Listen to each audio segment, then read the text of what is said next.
Hello children, good morning, namaskar. You are welcome to another basic knowledge for science classes for class 7. I am present for part 52 in the lesson of 3 पदार्थों की संरचना एवं प्रकृति। तो आइए class 7 के lesson 3 पदार्थों की संरचना प्रकृति में हमारा जैसा कि सबसे पहले लेसन का नाम है पदार्थ शब्द आया, इसलिए सबसे पहले जानना होगा कि पदार्थ किसे कहते हैं। कहता है कि पदार्थ क्या है? वह वस्तु जो स्थान घेरता है यानी छेकता है दोनों की भाषा में, जिसमें भार होता है, वजन होता है तथा जिसका ज्ञान हम अपने इंद्रियों द्वारा कर सकते हैं। इंद्रियों मतलब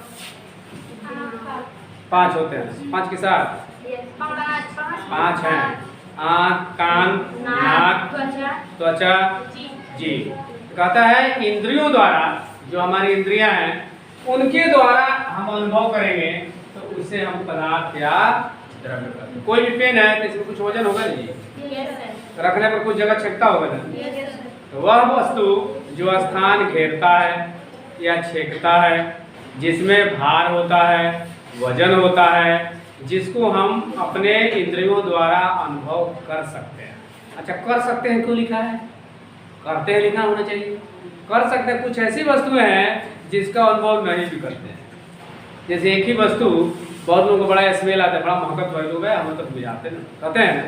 तो इसलिए सस्पेंस में है, किसी किसी वस्तु का अनुभव हो भी सकता है और नहीं भी हो सकता है, इसलिए सकते सब लिखा हुआ है। तो आइए पदार्थ की परिभाषा क्या है? वह वस्तु जो स्थान घेरता हो या स्थान छेकता हो, जिसमें वजन होता हो या भार होता हो, और जिसे हम अपने इंद्रियों द्वारा जान सकते हैं, ज्ञान प्राप्त कर सकते हैं, उसको क्या कहते हैं? या द्रव्य। अब पदार्थ निर्माण की मौलिक इकाई क्या है? पदार्थ निर्माण की मौलिक इकाई 3 है, 2 है। कौन कौन है मौलिक इकाई? अणु तथा परमाणु। अब है कि परमाणु क्या है? What is it? कहते हैं पदार्थ का वह सूक्ष्मतम कण जो अविभाजित होता है उसे परमाणु कहते हैं। अविभाजित मतलब उसके बाद उसका विभाजन ना हो, छोटा। जैसे गेहूं ले लिया गया, गेहूं के पीस के आटा बनाया, आटा को फिर पीस के और बारीक किया जा सकता है, माने उसके बाद उसको बारीक नहीं किया जा सकता, महीन नहीं किया जा सकते, तो उसको हम क्या कहेंगे? परमाणु। माने वह सूक्ष्मतम माने छोटा से छोटा कण जिसे हम और छोटे कणों में तोड़ नहीं सकते, तो उसको क्या कहते हैं? अणु क्या है? What is molecule? 2 या 2 से अधिक परमाणुओं के मिलने से जिस पदार्थ का निर्माण होता है उसे अणु कहते हैं। 2 या 2 से अधिक पदार्थों का निर्माण जिसे परमाणु कहते हैं। जैसे मिट्टी ले लिया जाए, प्योर मिट्टी, दूसरा कुछ नहीं मिला हो, तो मिट्टी को सानेंगे तो गोला बन जाएगा, और थोड़ा मिट्टी बनाएंगे, गोला बनाते बनाते अगर किसी शेप में डाल दें तो ईटा बन जाएगा, ईटा से दीवार बन जाएगा, दीवार से घर बन जाएगा, बन जाएगा नहीं बनेगा? तो उसको किसको मिलाने से बना? परमाणु के मिलाने। जैसे आटे को मिलाया जाए धीरे धीरे तो गेहूं के बराबर हो जाएगा कि नहीं हो जाएगा? अणु का रूप ले लेके नहीं ले, लेकिन मिलाया किया गया परमाणु के रूप में आटा, चावल का सत्तू, गेहूं का आटा, ये सब क्या है? परमाणु। तो कहता है पदार्थ का वह सूक्ष्मतम कण जो अविभाजित हो, माने उसके बाद उसका विभाजन नहीं किया जा सकते, उसे क्या कहेंगे? परमाणु।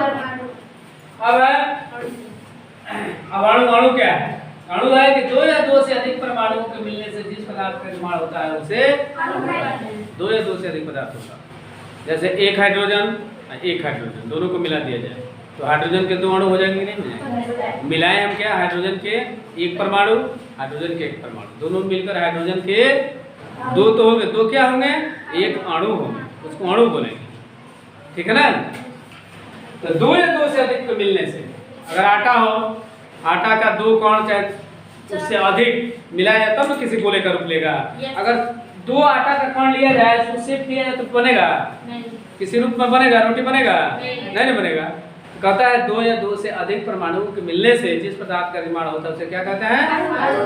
अच्छा, अणु परमाणु में कौन छोटा होता है, कौन बड़ा होता है शेप में?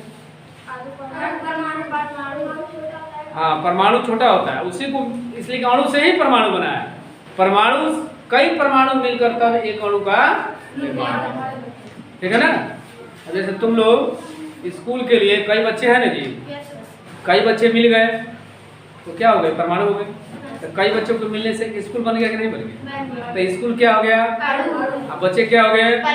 बस वही अणु परमाणु में और कुछ नहीं है। पदार्थ की कितनी अवस्थाएं होती हैं? 3, ठोस, सॉलिड, द्रव, लिक्विड, गैस। अब है कि ठोस क्या है? व्हाट इज सॉलिड, इसकी परिभाषा तो कहता है जिस पदार्थ के आयतन और आकार दोनों निश्चित होता है उसे ठोस कहते हैं। अगर किसी ठोस को, जैसे पत्थर ले लो चाहे मोबाइल ले लो, है मोबाइल का आकार हमेशा एक निश्चित होगा ना जी? कि बाल्टी में रख देंगे तो मोबाइल ये दूसरा आकार का होगा, नहीं हो जाएगा। जिसका वजन है मान लो 100 ग्राम, तो 100 ग्राम रहेगा कि बाल्टी में चाहे किसी टॉप में रख देंगे तो वजन कम बेस हो जाएगा। तो आकार आयतन दोनों निश्चित हो गया कि नहीं? हो गया ना, तो उसको क्या बोलेंगे? अब द्रव, जैसे पत्थर, पेड़, ईंट, है ना। द्रव क्या है? What is liquid? जिस पदार्थ के आयतन निश्चित होता है लेकिन आकार निश्चित होता है। जैसे दूध ले लीजिए किसी गिलास में 100 ग्राम, तो 100 ग्राम दूध रहेगा। लोटा में रख देंगे तो लोटे का आकार का हो जाएगा, लेकिन दूध सही ग्राम रहेगा। बाल्टी में रख देंगे तो बाल्टी किस पेनी में फैल जाएगा, लेकिन दूध क्या बढ़ जाएगा? 100 ग्राम में रहेगा। इसलिए आयतन निश्चित होता है लेकिन आकार, गिलास में रखेंगे तो गिलास के आकार का, बाल्टी में रखेंगे बाल्टी में आकार का, टब में रखेंगे टब में आकार का, तो आकार बदल गया कि नहीं बदल गया? तो इसलिए द्रव पदार्थ उसे कहेंगे जिसका आयतन निश्चित हो लेकिन आकार अनिश्चित हो, तो उसको क्या बोलेंगे?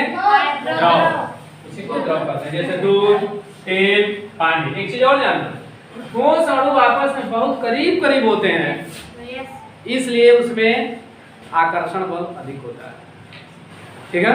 और द्रव के अणु दूर दूर होते हैं ठोस की अपेक्षा, इसलिए उसमें आकर्षण बल कम होता है, इसलिए पानी में डाल देते तुरंत लुढ़कने लगते हैं। किसी पत्थर को रख देंगे तो अपने मन से लुढ़केगा, इसलिए कि उसमें शक्ति है, उसके अणु आपस में सटे हुए हैं, मजबूती यानी आकर्षण बल ज्यादा है। एक पानी में दूरी दूरी पर, अच्छा उसमें खाली जगह होता है तभी ना पानी में चीनी घोलते हैं तो घुल जाता है चीनी। अगर जगह नहीं होता है इसका मतलब चीनी घुल के कहाँ जाता है? पानी के अणु में। इसका मतलब पानी के अणुओं में खाली स्थान है। एक समय आता है कि घोलते घोलते झोलते जाएगा, जगह भर जाएगा तो चीनी नहीं घुलेगा, वैसे वैसे जैसे जाएगा वैसे पड़ा रहेगा, नहीं घुलेगा। और उसका प्रमाण है कि एक बाल्टी में कांच की गोली रख लीजिए और उसमें बालू डालिए, बालू अंदर जाएगा कि नहीं जाएगा? क्यों जाएगा? कि कांच के बीच खाली स्थान है ना। तो इसी तरह पानी के अणुओं के बीच खाली यदि आकर्षण बल बहुत कमजोर है, दूर दूर होते हैं, इसलिए रखने पर कहीं भी लुढ़कने लगते हैं। उसी तरह द्रव पदार्थ बताया है ना, इसके अणु ठोस की अपेक्षा दूर दूर होते हैं, इसलिए आकर्षण बल ठोस से कम होता है। जैसे दूध, पानी, तेल, घी, शराब, झाड़ी, दारू। अगर बात तुम लोग कहते हो भाई, कहते हो ना भाई, मैंने समझ जाते हैं क्या होता है, नहीं इसलिए कि दिन रात अगल बगल इस्तेमाल होता है तो पता है। तो इस प्रकार हमको उम्मीद है कि पदार्थ क्या है, ठोस क्या है, द्रव क्या है, गैस क्या है, गैस अभी नहीं बताए हैं, और पदार्थ निर्माण की मौलिक इकाई क्या है और परमाणु क्या है। सब में अंतर समझे, अणु और परमाणु में क्या अंतर है, ठोस और द्रव में क्या अंतर है, समझ में आया? तो चलिए थोड़ा सा पूछे देखें कितने लोग बताते हैं और कितने लोग नहीं बताते हैं। ये पदार्थ किसे कहते हैं, कौन बताएगा? चलो बोलो। वह वस्तु जो स्थान लेता है, जिससे भार होता है तथा जिसे हम अपने ज्ञान इंद्रियों द्वारा अनुभव कर सकते हैं, उसे पदार्थ कहते हैं। चलिए ठोस किसे कहेंगे, कौन बताएगा? बोलो। जिस पदार्थ का आयतन एवं आकार दोनों निश्चित होता है तो कहते हैं। जैसे पत्थर।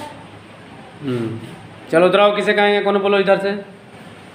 द्रव, तुम बोलो।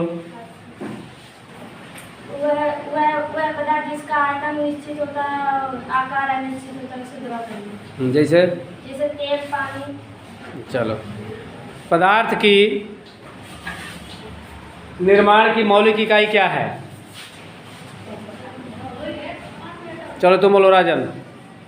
पदार्थ के मौलिक इकाई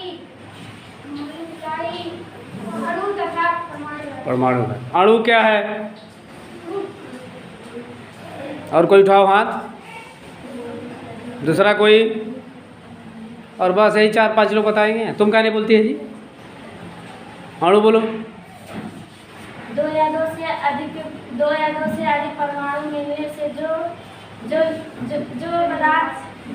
पदार्थ निर्माण होता है उसे अणु कहते हैं। चलो बैठो। परमाणु, चलो बोलो। तुम बोलो, तुम अजय। जिसके टुकड़े नहीं होते हैं उसे परमाणु कहते हैं। हाँ, माने अविभाजित हैं, नहीं होते हैं। चलो बैठो। जैसे कौन ऐसा पदार्थ है जिसका? हाँ, चलो बैठो। तो इस प्रकार अणु, परमाणु, ठोस, द्रव के विषय में आप बताएं। चलिए, जो लोग बताएं उनको भी धन्यवाद, नहीं बताएं उनको भी धन्यवाद। तो अभी आप पदार्थ क्या है, पदार्थ निर्माण की मौलिक इकाई क्या है और पदार्थ की अवस्थाएं कितनी होती हैं, उसमें ठोस क्या है, द्रव क्या है, तीनों को अंतर्भेद करते हुए बहुत ही इजी वे में समझाया गया। हमें उम्मीद है कि समझ में भी आ गया होगा। तो इस प्रकार यदि यह पढ़ाई या पढ़ाने की कला या समझाने की कला अच्छी लगती है तो मेरे चैनल, आपके चैनल, यूट्यूब चैनल को सब्सक्राइब करेंगे, वीडियो को लाइक करेंगे और अपने मोबाइल से दूसरे पर शेयर करेंगे ताकि और लोग भी इस क्लास 7 के लेसन 3 पदार्थ की संरचना एवं प्रकृति के विषय में जान सके। अब मैं मिलता हूँ नेक्स्ट वीडियो में। तब तक के लिए thank you for watching video. टाटा, बाय बाय, ओके, नमस्कार।